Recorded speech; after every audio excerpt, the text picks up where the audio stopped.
దేవుని చిత్తం ఇలా ఉంది, ఆయన మనతో మాట్లాడుతున్నాడు అనే దేవుని చిత్తం, దేవుని ఇష్టం అని ఎప్పుడు ఎక్కడ వాడాలో కూడా కొందరికి తెలియదు.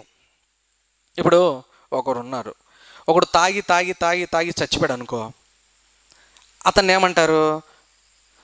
కొందరు ఏమంటారంటే దేవుని చిత్తం అట్టుందమ్మా, దేవుడు తీసుకుపోయినాడు. ఈడు తాగి తాగి తాగి చచ్చిపోయిన విషయము అది చెప్పం, దేవుడు తీసుకుపోయినాడు అంటే దేవుని తాగి తాగి చచ్చిపోవడం దేవుని చిత్తమా?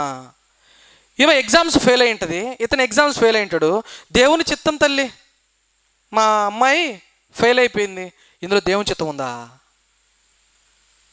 ఫెయిల్ అయింది ఎవరిది తప్పు? పాప సరిగా చదవక ఫెయిల్ అయ్యి నువ్వు మధ్యలోకి ఎవరిని తీస్తున్నావు? దేవుని చిత్తం.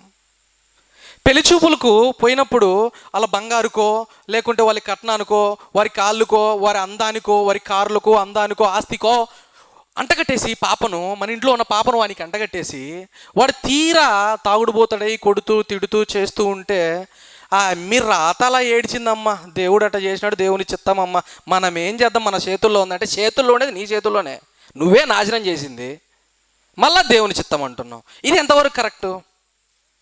అంటే ఇటువంటి వాటికి మనము దేవుని చిత్తము అని వాడకూడదు.